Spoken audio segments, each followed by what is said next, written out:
Lero panyaza voice box tikupitiriza kubweretserani ma update amene akuchitika ku Middle East pakati pa nkhondo ya dziko la Iran komanso maiko a Israel ndi United States of America. Ndiye lero tafuna tikubweretsereni kulankhula kwa bambo Oswald Jumani kuchokera ku Whispers Community College for the Mindset Change, kumeneko kumakhala ndithu nkhani zosiyanasiyana zokhudzana ndi mbiri ya dziko lapansi, ndale za dziko lapansi komanso nkhondo za dziko lapansi, kuti nkhondozi zimayamba bwanji nanga mathero ake amakathera kuti. Ndiye lero kupokama lero Oswald Jumani akunena kuti timudziwe Israeli, kuti Israeli adakapezeka bwanji ku Middle East, nanga ndi chifukwa chani dziko la United States of America silimaliwingula Israel akafuna chithandizo. Ndalama zimangopita ku Israel kuthandizira nkhondo zosiyanasiyana, kuti chifukwa chani zimenezi zimachitika. Ndi zonsezi akuzilongosola lero pa Nyasa Voice Box bambo Oswald Jumani. Tikhale limodzi tamvetsere ndipo akamaliza timati inuyo mutiuze maganizo anu mwachizolowezi in the comment section below pompano pa Nyasa Voice Box.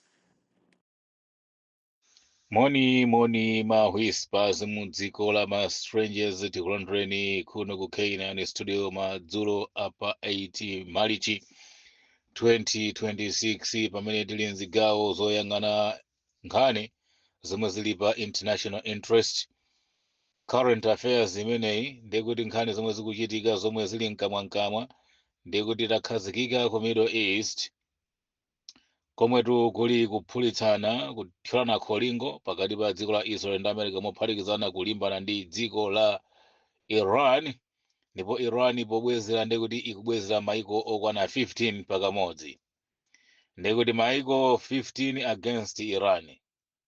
Ndipo tinena pano nkhondo imene ikuthamangira ndithu masiku 10 kapati yalowa mu sabata yachiwiri, sikudziwikabe kuti kodi kwenikweni akhale wamkulu pa nkhondo imeneyi ndi ndani. Update athu alero sitikukamba zoti Tel Aviv yaphulitsidwa kapena Tehran yaphulitsidwa, Asifahan, Hezbollah izi kapena ndani izo, koma lero tiloleni tifotokozeko history pang'ono makatu pamene tikuona kuti it is repeating itself. Koma kwa amene mwakhala nafe pa Whispers of the Stranger zaka zambuyo kwambiri tidadza kambapo ndi chifukwa chani history imadzipanga repeat yokha. History as a lesson imene anthu amaphunzira ku sukulu imabwera ndi zinthu zingapo. Each and every lesson ngati ukupanga repeat zikutanthauza kuti koyamba kamene zidachitika you didn't learn a lesson, so udaphunzire china chake.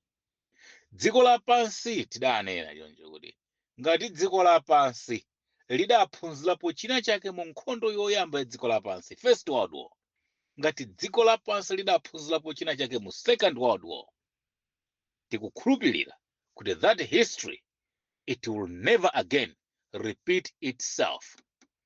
Chifukwa chimene munthu amabwerezera kalasi anali standard 5 ndi akubwerezanso mu standard 5, mudziwe kuti kuphunzira koyamba sanaphule nako kanthu, wayenera kuti abwereze.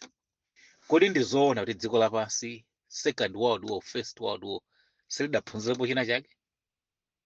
Kodi mpakana dziko lilolere to repeat the same class, the same lesson, moti koyambako sikadakwanire? Koma zotsimikizika nzoti ngati dziko likuoneka kuti layambitsanso nkhondo, anditinena pano nkhondo ili mkatikati, ndiye kuti dziko silidaphunzirepo china chake. This is why history is going to repeat itself. Koma history imene tiyeteni tikambeni nzigawo. Okondomvera madzulo ano muli ndine Oswald Jumani kuchokera ku K9 studio kwa KwaZulu-Natal province Boma Durban, dziko lomwe lija South Africa. Ndiye kuti tili mphepete mwa madzi mwenimweni kumaona mafunde kuno kwa KwaZulu-Natal. Tatiyeni tipiteni mu nkhani yathu.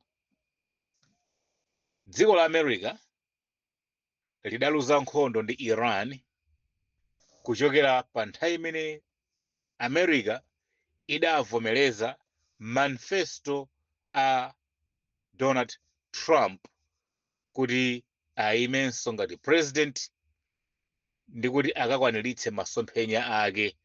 Masomphenya amenewa Donald Trump amavala kaposi ndi pakamwa pake amanenaso Make America Great Again, kuipanga America kukhalaso yayikulu yamphamvu ya zitho yotani kachikena. Mawu oti again ife kuno ku Whispers College of Mindset Change sitimampenya zinthu ngati mmene ali samapenyera.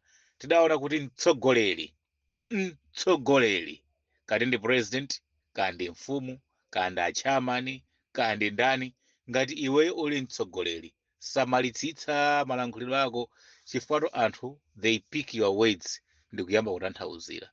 Mukadzayamba ndi kunyanyani mudziwe kuti no,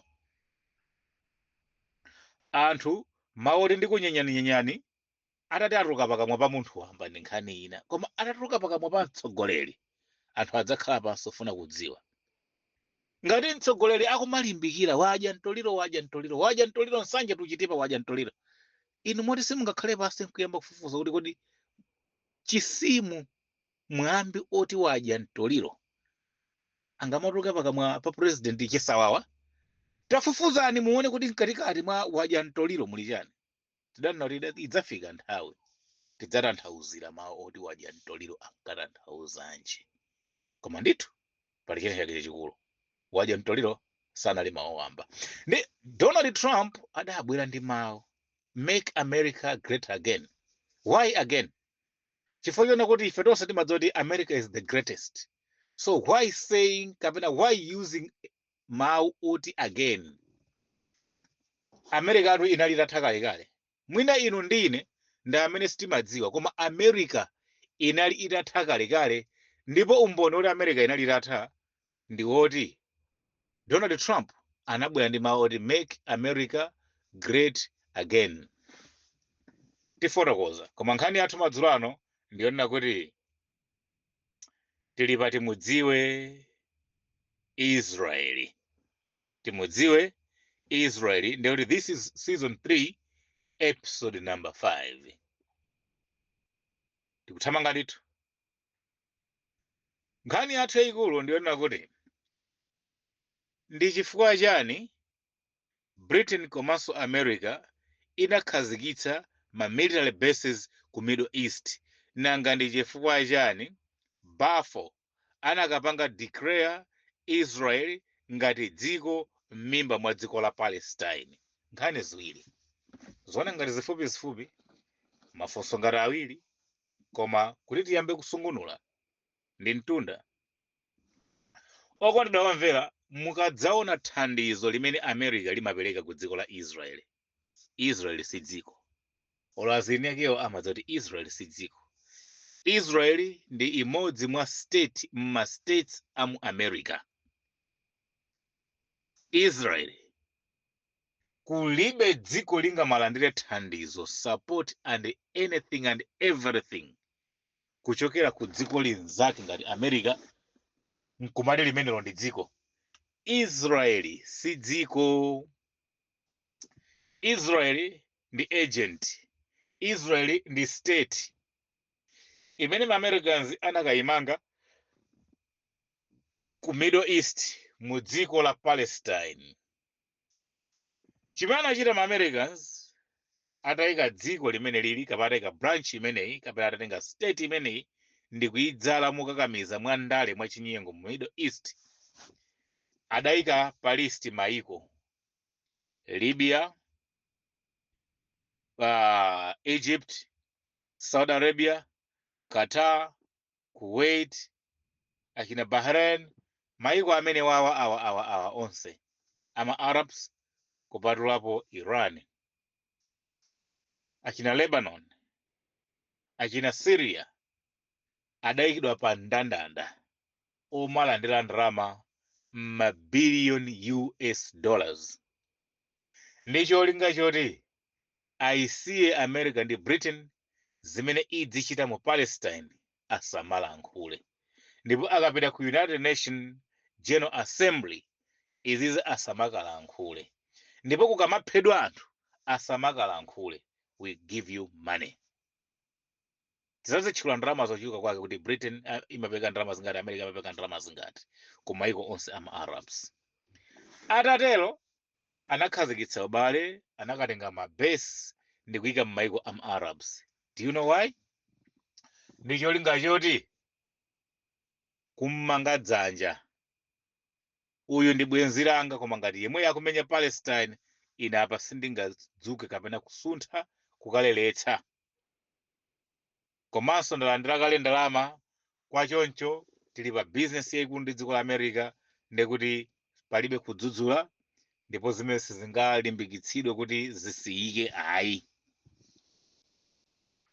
Ndekuti panepo kampeni ndiyofuna kuthana kaye ndi amene akuoneka ngati ali mmatukutuku mu Middle East.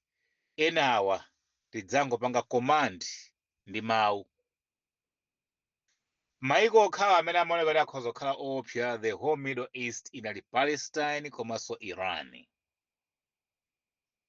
The rest amadziwa ma Americans kuti we can just command with words ndipo zizasintha chilichonse chidzachitika. This is why maufumu kapena kuti ma president aku Egypt adafuna kulankhulapo zokhudzana ndi Palestine.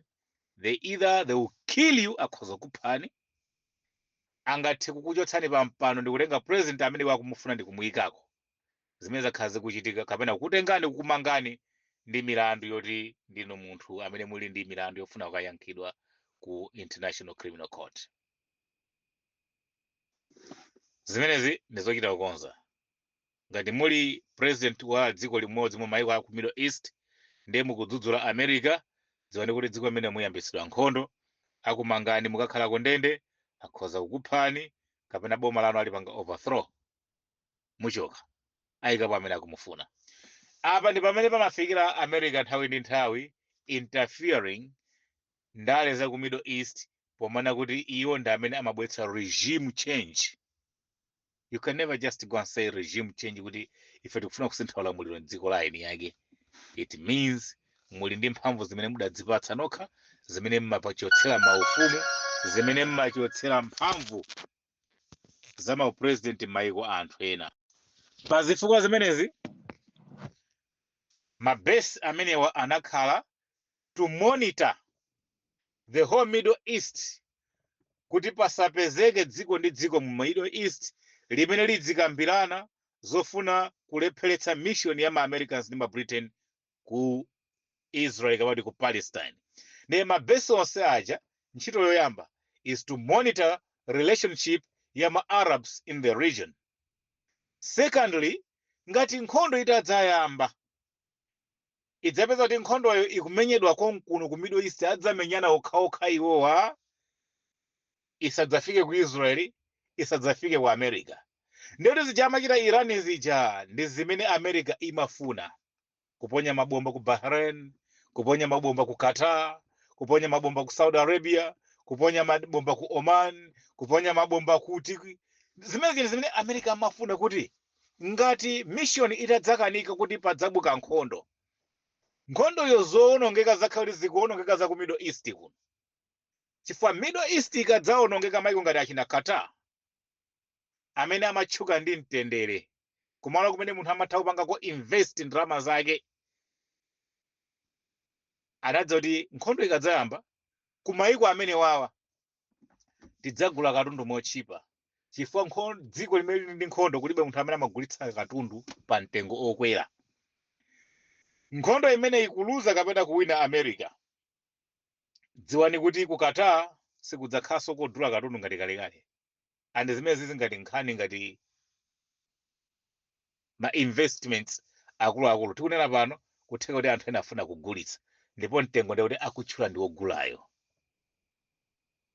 Pachifukwa chimene chichi, that is one of the benefits imene America ingachite Britain komanso Israel kuti ndi ma conflicts amene angadzabuke mu Middle East zizapangitsa ife kuti maiko amene wakadzasauka tidzabwere tidzauze kuti tikumangirani, tikukonzerani, tipanga mwakuti pamenepo adzapanga redraw map, kulemba soka chiwiri map, malire adzasuntha, ma agreements adzapangidwa ena, padzakhala ma memorandum of understanding osiyana-siyana amene in the end adzakhala in the favor of ma westerns komanso ma Europeans.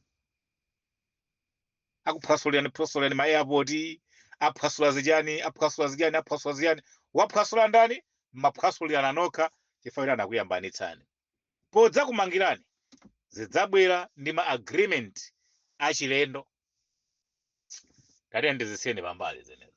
So mwaona mabase anabwera. Balfour Declaration anapita Mr. Balfour kupita ku Palestine kukapanga declare kuti dziko ili ndi Israel kuyambira lero. Ndi cholinga choti from the distance adzipanga watch adzilowa pang'ono Lebanon, Syria, Iraq pomapita ku Iran. So the mission ilali yakufuna kuthana ndi ting'ono then kenako akalowe mu Iran. Koma Iran si Venezuela. Zisiyeni pambali. Tiye ndithamangeni pang'ono chifukwa cha nthawi nkhani zimakhala zambiri and timachita kulingalira kuganiza kuti malinga ndi mmene nthawi ilili tingayipungule bwanji nkhani komanso imveke kwa anthu. Okondedwa omvera, mabase akhazikitsidwa komanso tapanga declare kuti ku Israeli ku Palestina kuchisono ndi ku Israeli. Then oppressing kupondereza kudayambika munjira zosiyana kuwapondereza ma Palestine. Let's make America great again ndi nkhani yathu ina. America idagonja kale timangopa njoka luzi. America pamene yakhale kubweretsa nkhondo zosiyana pa dziko lapansi koma makamakaso ku Middle East anati akufuna kupanga regime change ku Libya. Ino ndine ndi mboni. Regime inasintha koma sikunabwere democracy imene iwo adawalonjeza anthu kuti idzawapindulira anthu adzakhala moyo wabwino. Tikunena pano ku Libya nkhondo sizinathe, zimpirikiti zikupitirira, ma regime sakukhazikika. Kutanthauza kuti nkhondo adangoyiyambitsa koma sanapange achieve goal imene iwo adalonjeza imene nkhondo ankayiyambitsa. Kusonyeza kuti sanapambane. Number 2, ku Iraq kunalinso nkhani ya regime change. Ndi dzina kuti Saddam Hussein ndi oyipa. Adamupha Saddam Hussein in 2002 kudzafika lero kamba zaka 24 ku Iraq kuli nkhondo. 2002 kudzafika lero 2026 zaka 24 ku Iraq kuli nkhondo. Nkutheka kuti muli ndi mwana amene ndi zaka 24 mwene anapita kubanja ngatali wamkazi ndi mwana zake amene anabadwa wakula waphunza skulu mpaka kwana zaka 24. Ndiye kuti mmene amabadwa anakupeza ku Iraq kuli nkhondo. Ndiye kuti iye chimene akudziwa ndi choti ku Iraq ndi dziko la nkhondo chifukwa wabadwa ndi kukula mu Iraq muli nkhondo sakudziwa kuti kudamba kwakhalapo mtendere. Koma cholinga cha Americans amene ankabwera nkati akapha Saddam Hussein ku Iraq kukhala mtendere. Regime change. They did not achieve that goal. Tipite ku Afghanistan kuphedwa kwa Osama bin Laden zinkafuna kuti zioneke ngati zatheka. Regime ya atsogoleri a Taliban idasintha atawapha atsogoleri ochuluka Taliban. Timaona ngati America apanga achieve goal koma tikunena pano ku Afghanistan kudakalibe mtendere. Mulani muiona America nkhondo zimene niyo mukuonetsa kuzikumbukira apart from nkhondo ya Vietnam. Mupeza kuti palibe nkhondo imene America yapambana ndi kukwaniritsa masomphenya ake ngati mmene amafotokozera poyamba nkhondo yasanayiyambe. Pachifukwa chimene chichi tiye tiyambeni kuyang'ana. America inasiya military hardware ku Afghanistan worth of billion if not trillion US dollars. Mpaka tikunena pano zida zimeje zidakali m'manja mwa Matalibani. Kaya apanga nazo chani azigulitsa ntchito zimene zonse tikudziwa. Koma kufika poti dziko ngati Afghanistan ndi kulanda zida za ma trillion dollars m'manja mwa Americans ndi kuchoka chothawa. That time America was not great. Kulephera kusintha boma ku Libya, America was not great. Kulephera kusintha boma ku Iraq, America was not great again. Komanso pa nthawi imene ma Palestinians adavumba mu dziko la Israel ndi kugwira akuluakulu ankhondo that October 7 2023 akuluakulu from that time kudzafika lero America was not great.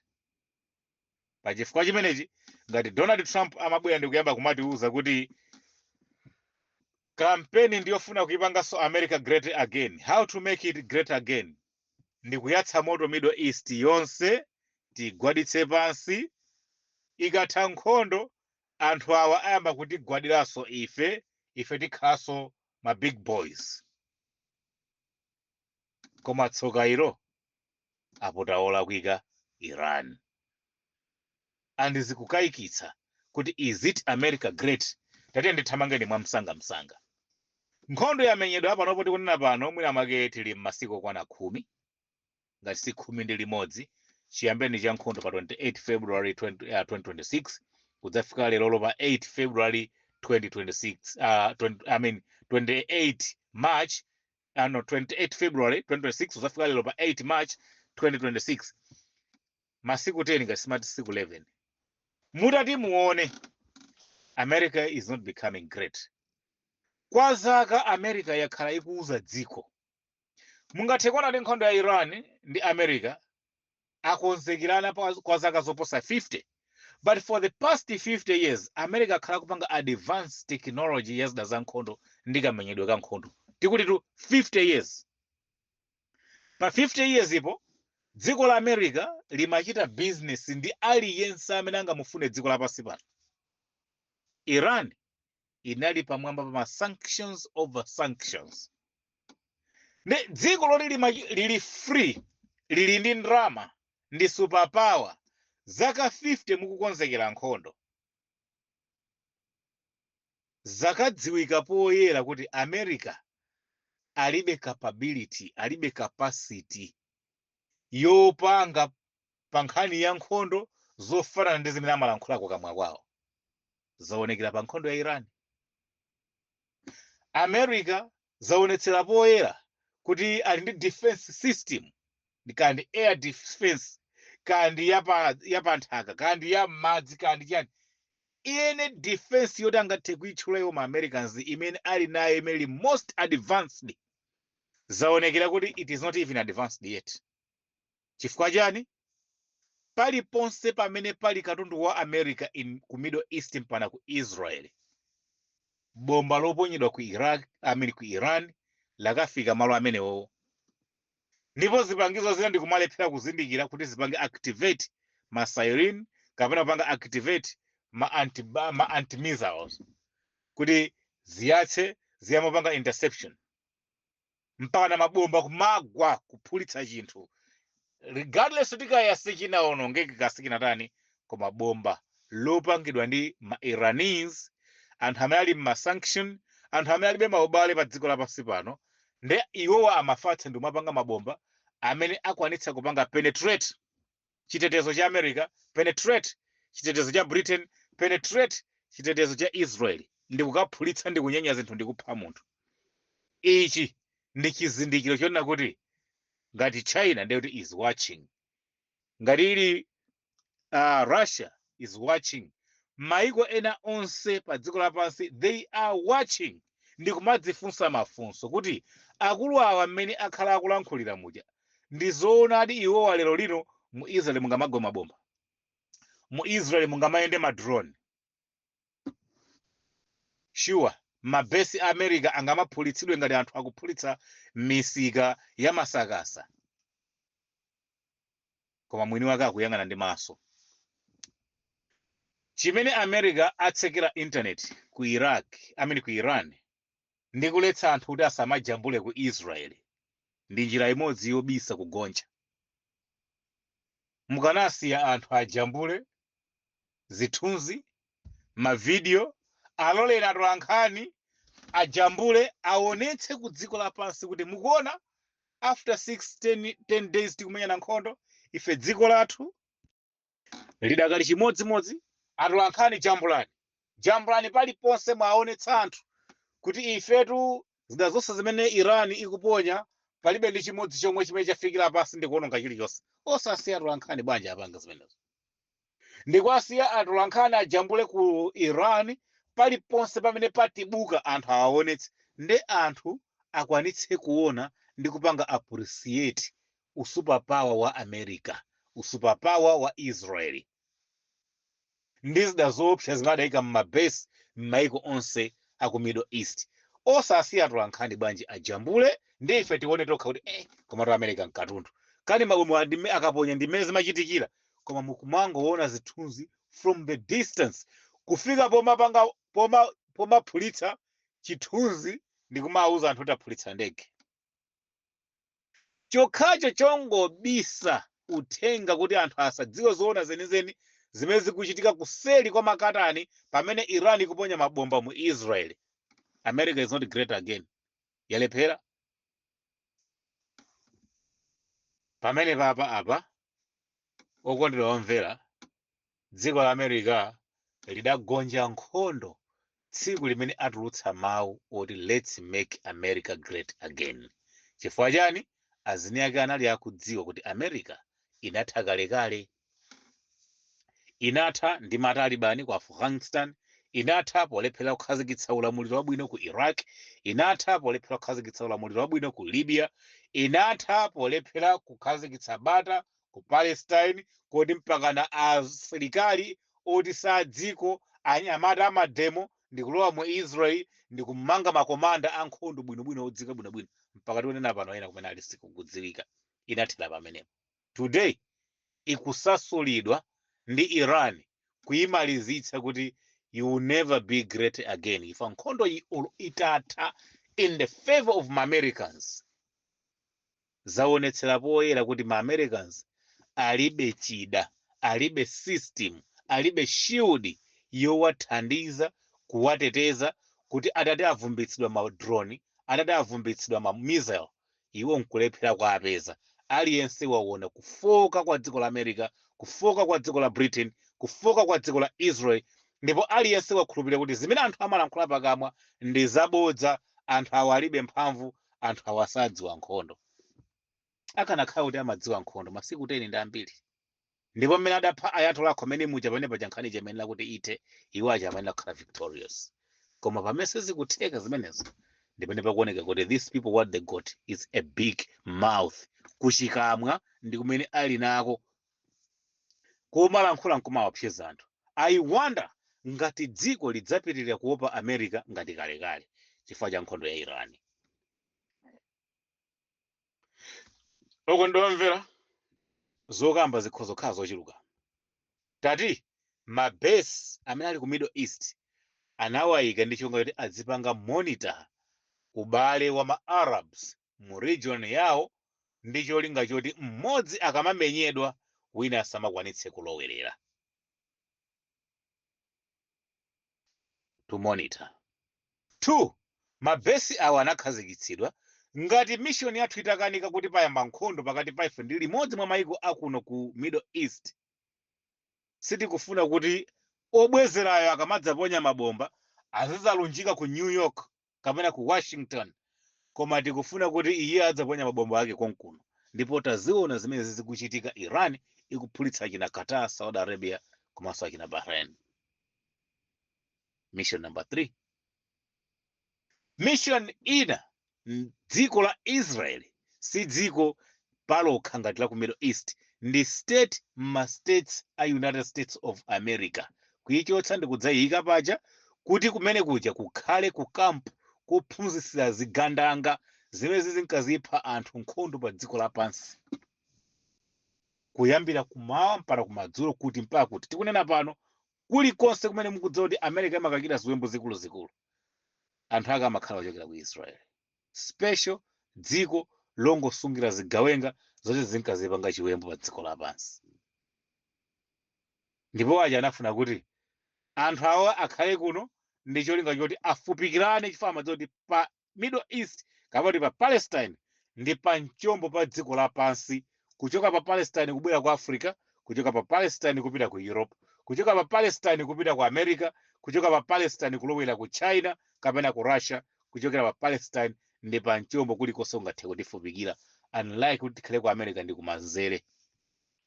This is why anasankha that center ndi kuyikapo branch yawo. Mukayiona Israel ndi chimodzimodzi mwa amabesi ena onse amene ali Middle East. There is nothing ngati dziko. Ndi chifukwa amalandira thandizo, ndi chifukwa zinthu zawo amachita limodzi moti inuyo mpana mukhoza kudabwa kuti koma mukuti thandizo limene lotani. Ndi chifukwa Israel imatha kukhala ndi mphamvu yoyikakamiza America kuti mutipangire chinthu chakuti. Samakhalira akuuza dziko, amakhalira akulankhula mu ofesi imodzi, chifukwa Israel ndi imodzi mwa ma state ngati meli Texas, ngati meli Philadelphia, ngati meli ma state ena onse ina California, Las Vegas, ma state ena onse amene mungathe kuatchula aku United States of America. Ndi mmeneso Israel ili. Let's make America great again. Azini yakewo amadziwa kuti America inatha, ndipo chimene chikufunika ndi chiona kuti tikuyenera kuti timenyenso nkhondo Third World War imene ifeso we are to redraw the map, we are to readjust, we are to do chilichonse chibweraso cha nyuwani zikabweraso zachifukwa mbiri imene tikuyendera pano yoti America is the greatest ndiya 1940 chakuti 1950 inaguga. Azini akamachita zoti mbiri imeji inaguga, panopo tikuyenda kuti timenye nkhondo ina yedziko lonse lapansi, ndipo mapo aja alembenso kachiwiri, malamulo tikhazikisenso ena, maubale asinthe, chilichonse chisinthika ndi nkhondo imeneyoyo. Koma chimene mungadziwe chona kuti history ngati ingadzipange yokha repeat pa nkhani ya nkhondo, ndi kuti dziko lapansi lidakali mbutuma, lidakali mbuli imene ikufuna kuti nthawi ndi nthawi adziphunzira chinthu in a hard way. Tinaphunzira in a hard way First World War, tinaphunzira in a very hard way pa Second World War. Ngati tikufuna kuti ife tikhale anthu amene nthawi zonse we learn through our mistakes, bwanji osaphunzira kuchokera mu njira yabwino. Iwe ndi kusankha kuti ngati kuli kuphunzira I'll be learning through mistakes. Why can't you just learn through a right way? Do we need to make mistakes to learn something? Ndebwe zitu anthu avulazana tu pa dziko lapansi pano. Ikanati chemistry iliyonse imene anthu akuphunzira tidzisenda munthu wamoyo, tikanasenda anthu angati? Ndeti kufuna ngati dziko history zizipanga repeat yokha, komanso nthawi ndi nthawi sitikufuna to learn anything in a right way, in a soft way, koma tiziphunzira chinthu in a hard way through mistakes ngati dziko. Ndichifukwa pano mukuona kuti ngakhale nkhondo ya ku Iran ndi Israel ndi America ikuopsa kwambiri, maiko akuoneka ngati sakuona, very silent. Chifukwa chani? Ambiri mu Second World War anaphunzira china chake, and they don't want to let history repeat itself. Sindingamabwereze kalasi ngati ndinakhonza, koma ngati ndikubwereza dziwani kuti ulendo woyamba sindinachite bwino, ndifike ndikubwereza. Anthu anachita bwino mu Second World War, ndipo palibe amene ali wokonzeka. America nkhondo iyi ayimaliza okha, koma in a very very painful way. Masiku 5 oyambilira America idawononga kale $1 billion, 5 days. In 10 days awononga ndalama $2 billion. Akamatha miyezi 6 akhadaononga ndalama zingati? Kodi ndizoona kuti America imafuna kupanga liberate Iran, nanga poti akufafaniza dziko liti? Whom are they going to liberate? That liberation ndi yabodza. Okonda mvera atati ndisiyaneka ipo mpazo kamba zikhozikhaza mbirimbiri, koma chifukwa cha nthawi tiyeni titsazikaneni. 069 3000 915 ndiye 10 floor yathu.